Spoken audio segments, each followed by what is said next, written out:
ভেনেজুয়েলার রাজধানী কারাকাস জুড়ে হঠাৎ একের পর এক বিস্ফোরণের শব্দে আতঙ্ক ছড়িয়ে পড়েছে। মার্কিন প্রতিরক্ষা কর্মকর্তারা সিবিএস নিউজকে জানিয়েছে, প্রেসিডেন্ট ট্রাম্প ভেনেজুয়েলার অভ্যন্তরে সামরিক স্থাপনা সহ বিভিন্ন স্থানে হামলার নির্দেশ দিয়েছিলেন।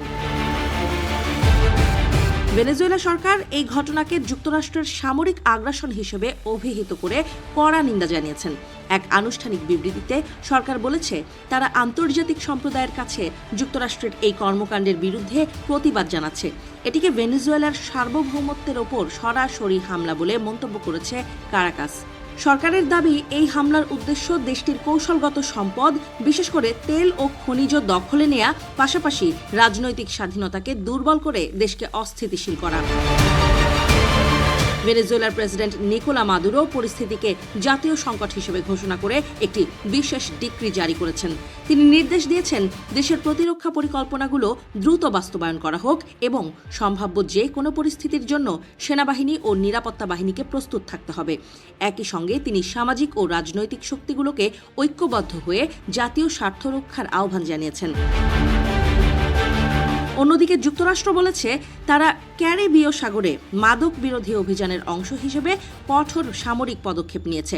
ওয়াশিংটন অভিযোগ করছে, ভেনেজুয়েলার প্রেসিডেন্ট নিকোলা মাদুরো ক্ষমতায় আছেন অবৈধভাবে এবং তিনি আর তার প্রশাসনের শীর্ষ ব্যক্তিত্বরা আন্তর্জাতিক মাদক পাচারের সঙ্গে জড়িত।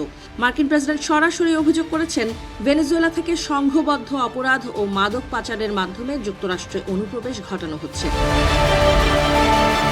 এদিকে ভেনেজুয়েলা বলছে, মাদক বিরোধী অভিযানের নামে যুক্তরাষ্ট্র আসলে রাজনৈতিক স্বার্থ হাসিল করতে চাইছে।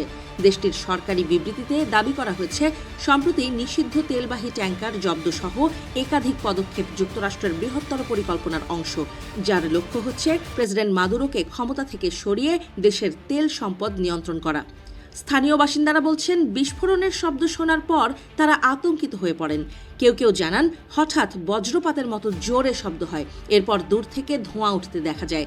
তবে বিস্ফোরণের প্রকৃত কারণ বা ক্ষয়ক্ষতির পরিমাণ এখনও আনুষ্ঠানিকভাবে নিশ্চিত হয়নি। নিরাপত্তা বাহিনী পরিস্থিতি পর্যবেক্ষণ করছে এবং সম্ভাব্য ঝুঁকি মোকাবেলায় প্রস্তুত রয়েছে বলে জানা গেছে। রাজনৈতিক বিশ্লেষকরা বলছেন, দীর্ঘদিন ধরেই যুক্তরাষ্ট্র ও ভেনেজুয়েলার সম্পর্ক উত্তেজনাপূর্ণ।